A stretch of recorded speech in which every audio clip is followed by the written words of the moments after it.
Hey, good afternoon to you. It's now 5:06 News Talk 105.9 WMAL, where we're making sense of the news.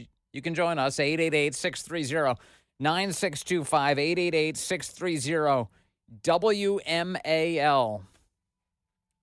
Over these last few years especially, the left has been advancing a very dangerous ideology, selling it to children as some sort of good, when in fact they're destroying lives left and right. It's this radical transgender movement. And the left likes to say, well, it's not really happening to kids. It's just happening to adults. And if anything, all the kids are getting is puberty blockers. That's reversible, they say. Okay, what's actually happening? Let's get to the truth of this. We'll do that next with our guest, Beth Serio. She's the external relations manager over at the Do No Harm organization. Such a great group fighting for the kids. Beth, good to have you with us.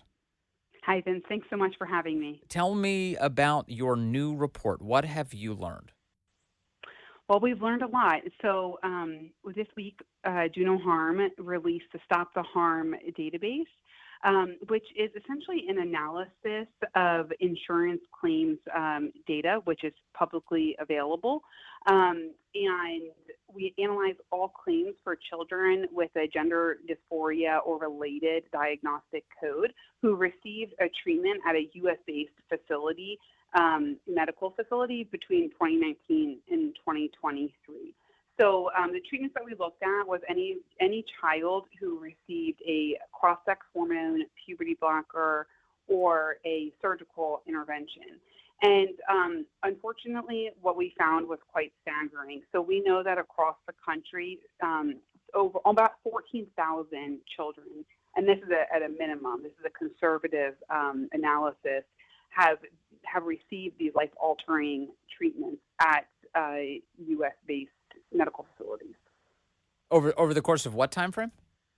Between 2019 and 2023, so a 5-year time frame. Between 2019 and 2023, 14,000 children have been subjected to either cross-sex hormones, puberty blockers in order to change their gender, and surgical interventions. In other words, like having their genitalia disfigured in the service of this ideology. That's correct. The most common surgery that we see is a double mastectomy for girls. But yes, any type of body modification surgery is represented in that number. That's a lot of kids, 14,000 kids. Yeah. What happens? Do we know anything about what happens to these kids after these medical providers do this to them? Well, research shows that that children who go through this medical process have very high rates of regret, have higher rates of mental health problems, suicidal ideation, anxiety, depression. And we also know that they experience many, many, many physical ramifications.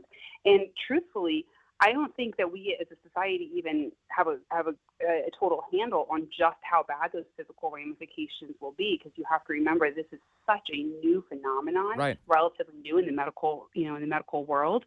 So who's to even say yes, where some of these children will be in 10, 20, 30 years from now that we've rushed through this medical pipeline. And it's my understanding, Beth, that among adults who consider themselves transgender, which, look, I am of the opinion that nobody's a mistake. Your body's not a mistake. You're not going to find fulfillment in turning yourself over to the pharmaceutical industry or hacking yourself up. Satisfaction does not lie that way.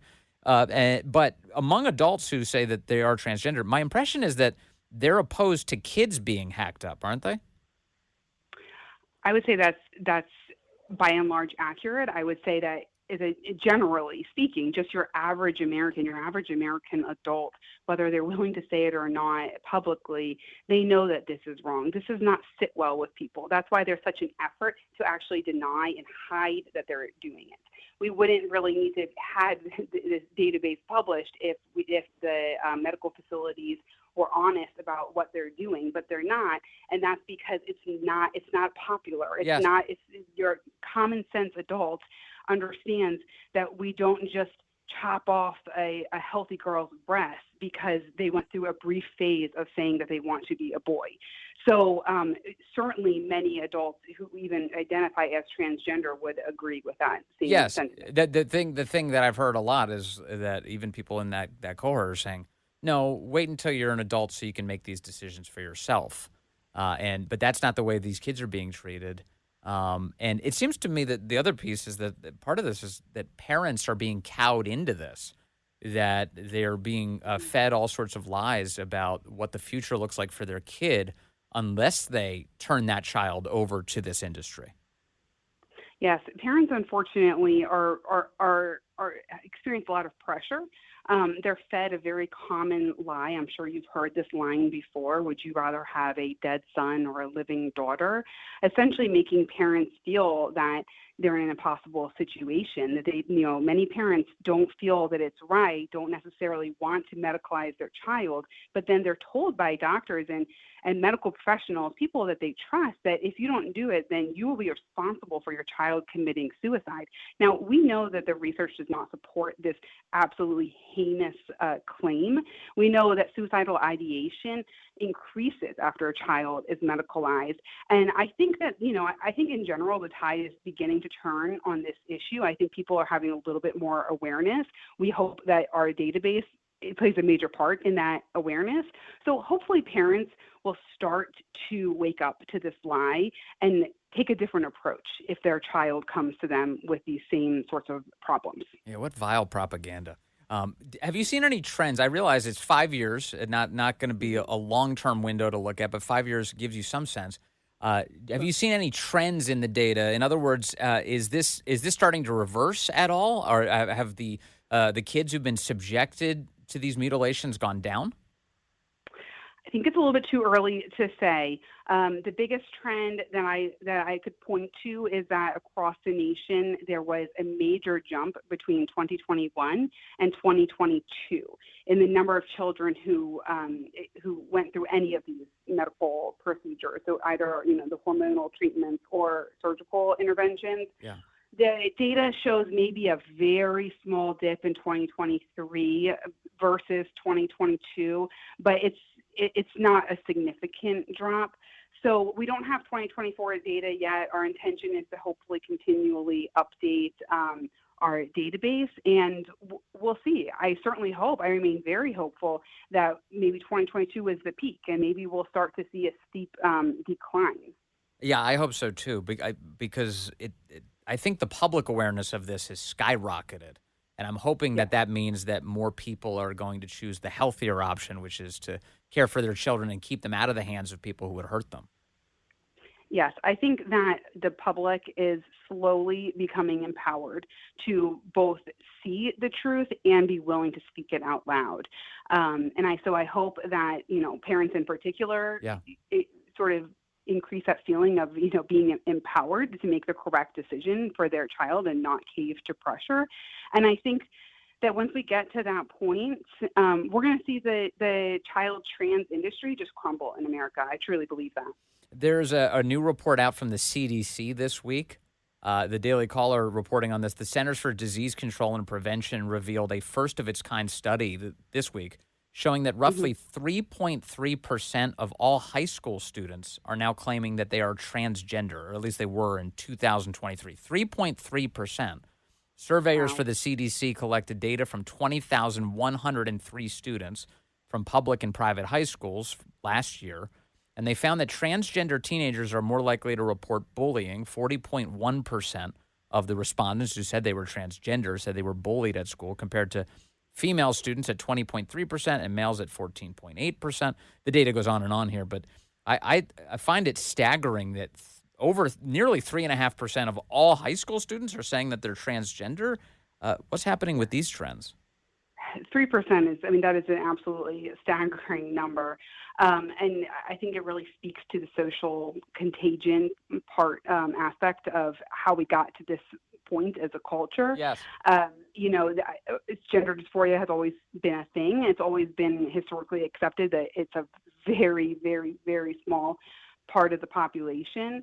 But as teenagers become more aware of this and have access to social media and their more peers are identifying this way, for many peers, it gives them sense of belonging, that they're uncomfortable with their body. I mean, what teenager isn't, especially as early high schoolers, late middle schoolers going through puberty. Yeah. And so then they're on the internet or on social media, and they're learning that, there's an answer. I'm not really comfortable with my body. Well, that's because I'm not a girl in the first place, So, they're children.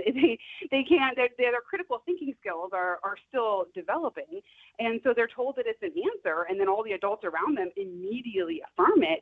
So to me, it makes perfect sense that many children would identify as transgender. Yeah, it's so deeply unfortunate. But you're right. The social group, the peer pressure is immense. It always has been, but now it's resulting in something very toxic and very unhealthy. I talked to a father recently who kind of gave us an update over time. Beth, he had called me 2 years ago and said, "Hey, I've got this issue. My kid's in the public school, and all the friends are all being transgender, they say, and convincing her that she is." And he pulled her out of that school and called me back 2 years later, said, "I put my kid in a private school, a Christian school, and things are so much better now. She's in such a healthier place." She looks back on that era with some regret, felt like that was a very dark moment for her. But he took action, and he was able to rescue her from this. Absolutely. I think that's what many parents find that they need to do. If your child's in the throes of this, experiencing this discomfort with their biological sex, there's probably a reason, and it might be possible as a parent, hopefully it's possible, Yes. to remove that reason from their life. So if it's social media that is influencing them, it's their cell phone, then your child might need a break from that. Yeah, I know. My parents were always big on this. You are who your friends are. That was one of the conversations at home, and so they were. Wisdom. Yeah, they were always keeping track of who we were hanging out with. Hey, Beth Serio from Do No Harm. I love your group, and I'm so grateful to have you on the show today. Thank you very much for doing this. Thank you so much. That's Beth Serio, Do No Harm. Let me share with you something else that's related to this. I saw Riley Gaines, our friend Riley Gaines, has posted a video. This is an advertisement. I guess it's an ad. It's a video, whatever you want to call it, put together by an apparel brand, a women's apparel brand called XXXY Athletics.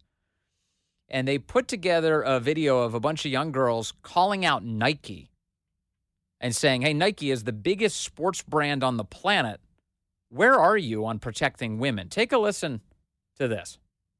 Dear Nike. Dear Nike. Dear Nike. Why won't you stand up for me? Why won't you stand up for me? Why won't you? Why do you claim to support women and girls? Yet when we need you most, you remain silent. Today, males are claiming our identity, our sports, our spaces. Men and boys are stealing opportunities, medals, trophies, and our future. It is not fair or just. In fact, it's often dangerous. Yet you refuse to use your platform to stand up.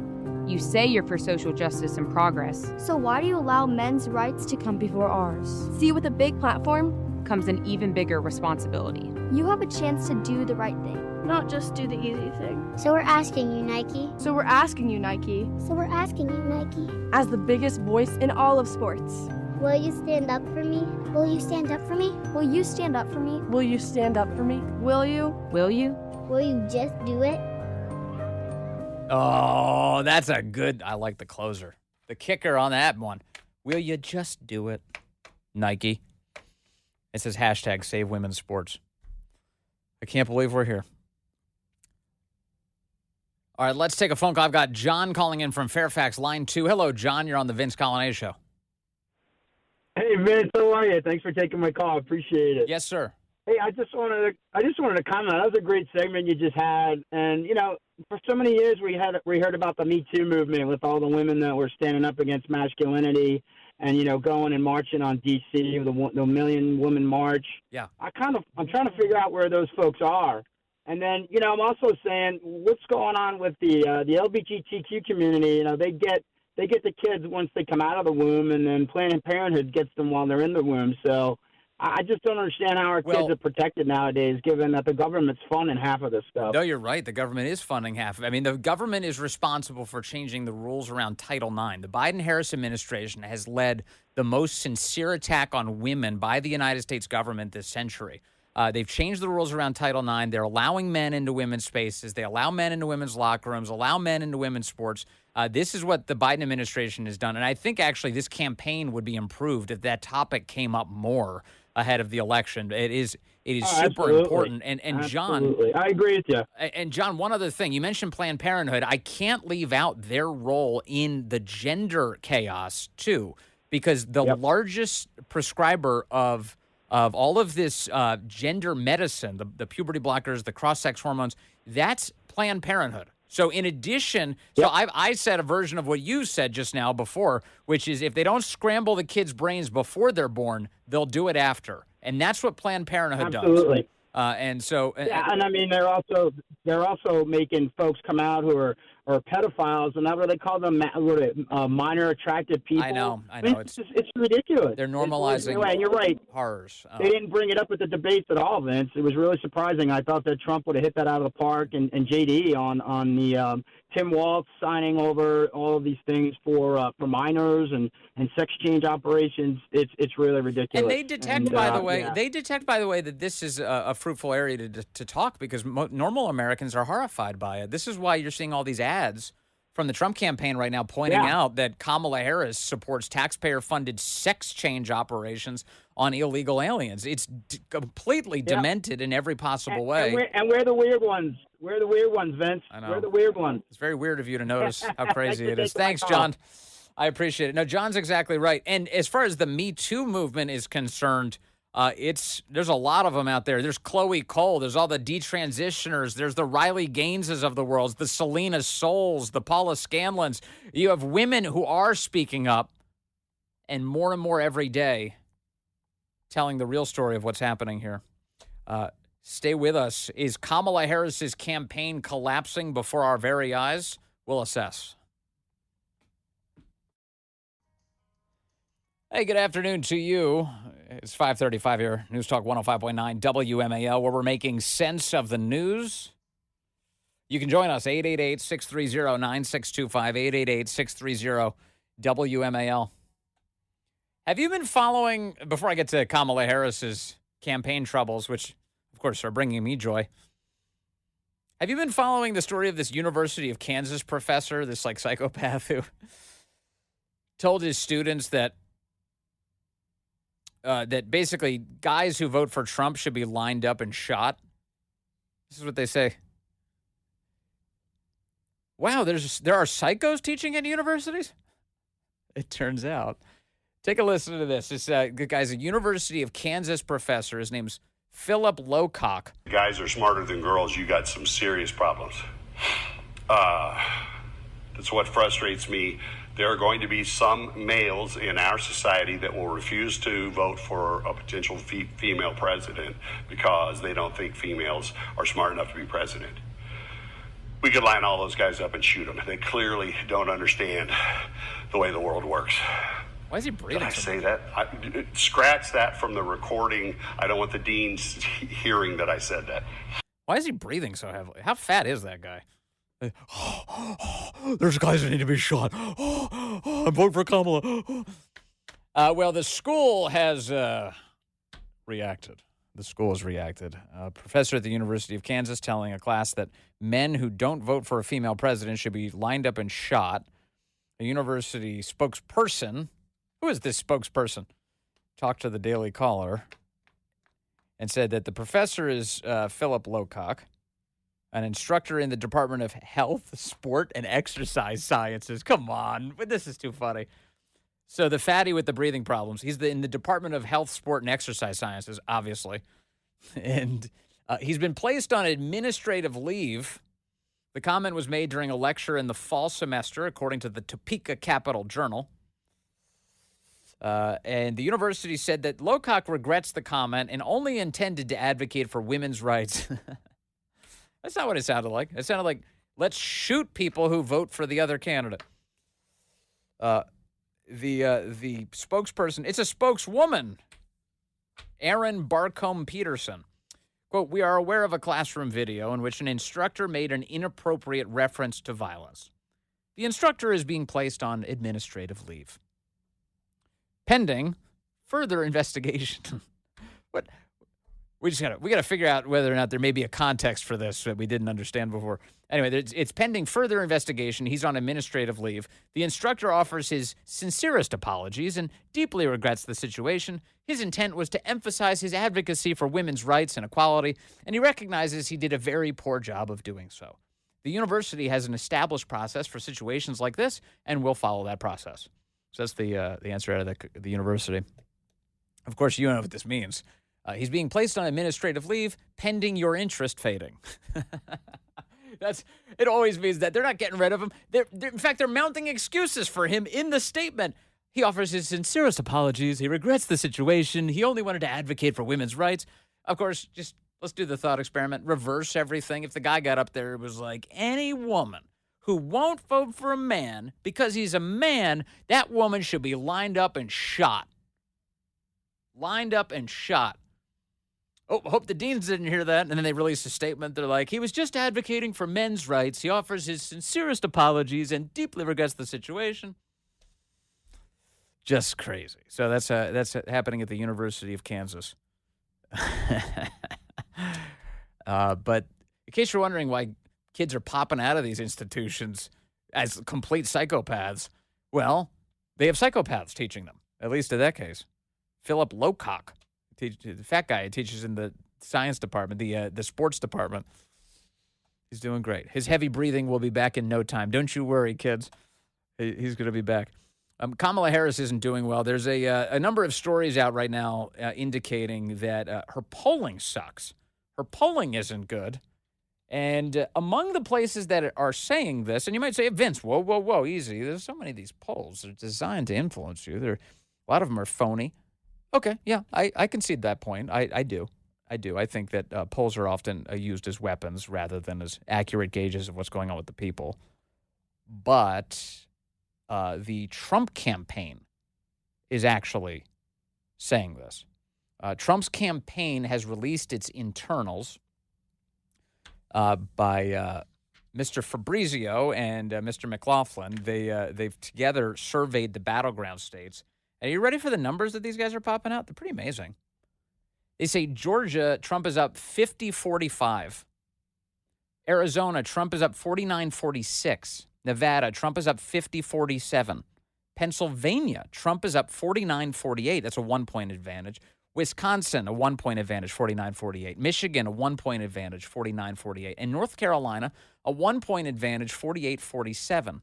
So we've got some close races, obviously.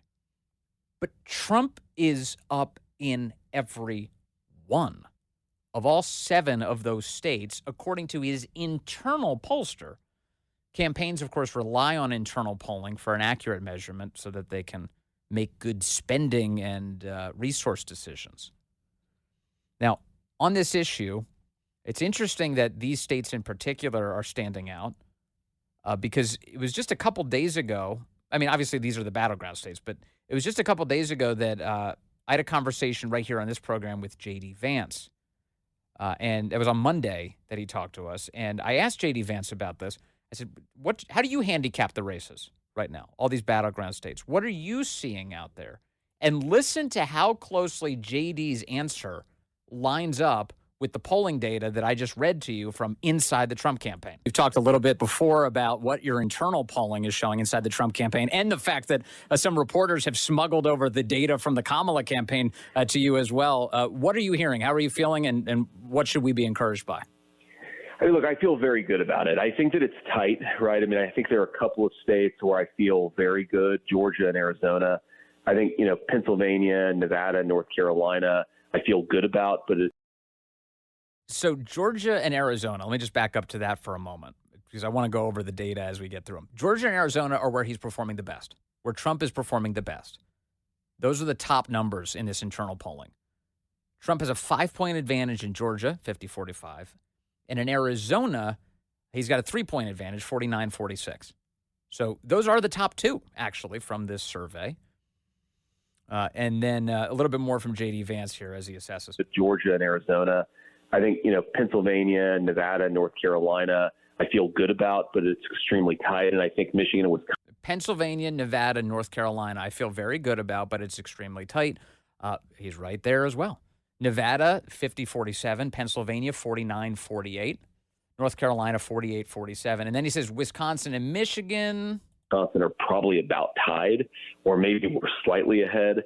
Now maybe we're tied or slightly ahead, and sure enough, it's a point advantage in both of those locations. 1 point advantage, meaning it's a very close race. So when J.D. Vance spoke to WMAL on Monday, he was giving us insight into what the campaign is now releasing today. Yet again, you get the goods early. That's J.D. Vance telling us that. So that brings us to why. What's happening here? What is happening in Kamala's campaign?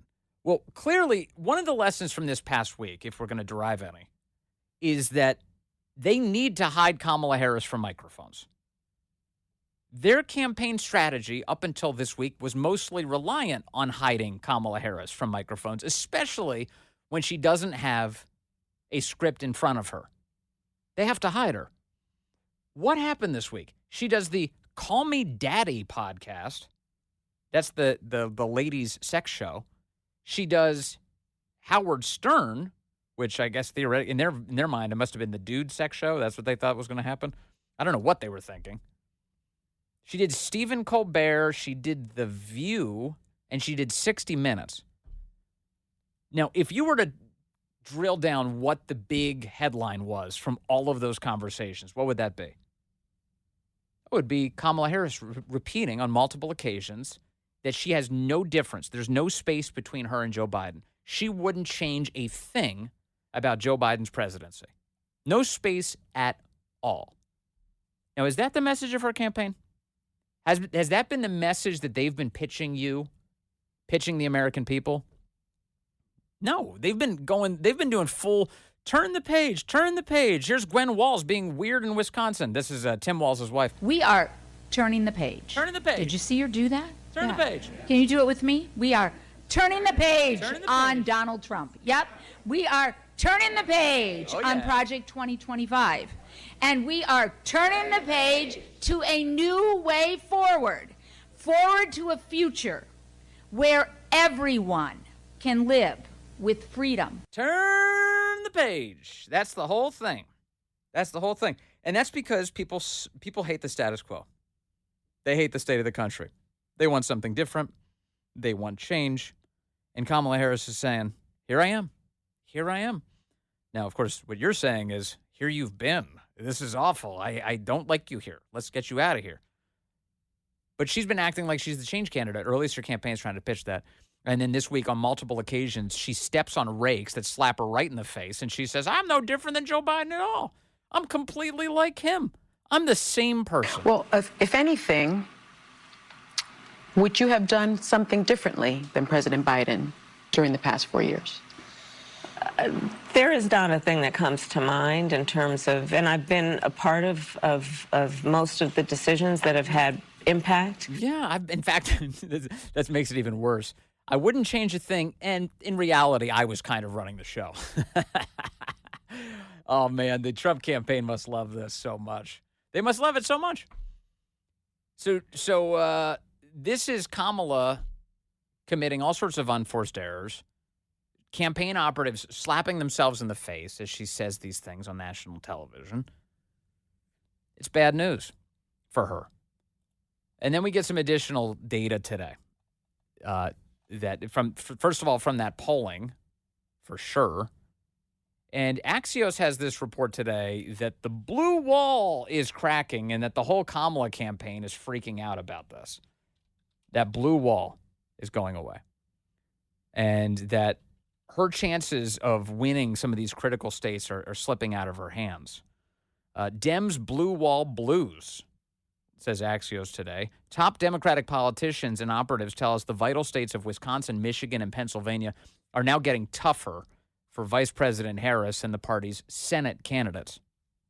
Harris is depending on that blue wall to win the White House, even if she struggles in the Sun Belt, On private calls, some top Harris allies are saying they believe the race will come down to Pennsylvania and Michigan. Pennsylvania and Michigan. There's growing worry among Democrats that Harris seems stuck, even sliding a bit, after a strong start to her young presidential campaign. Young. We're in October. I can't believe this is a young presidential campaign. Her media blitz, heavy spending, and largely favorable coverage don't seem to be moving the needle much.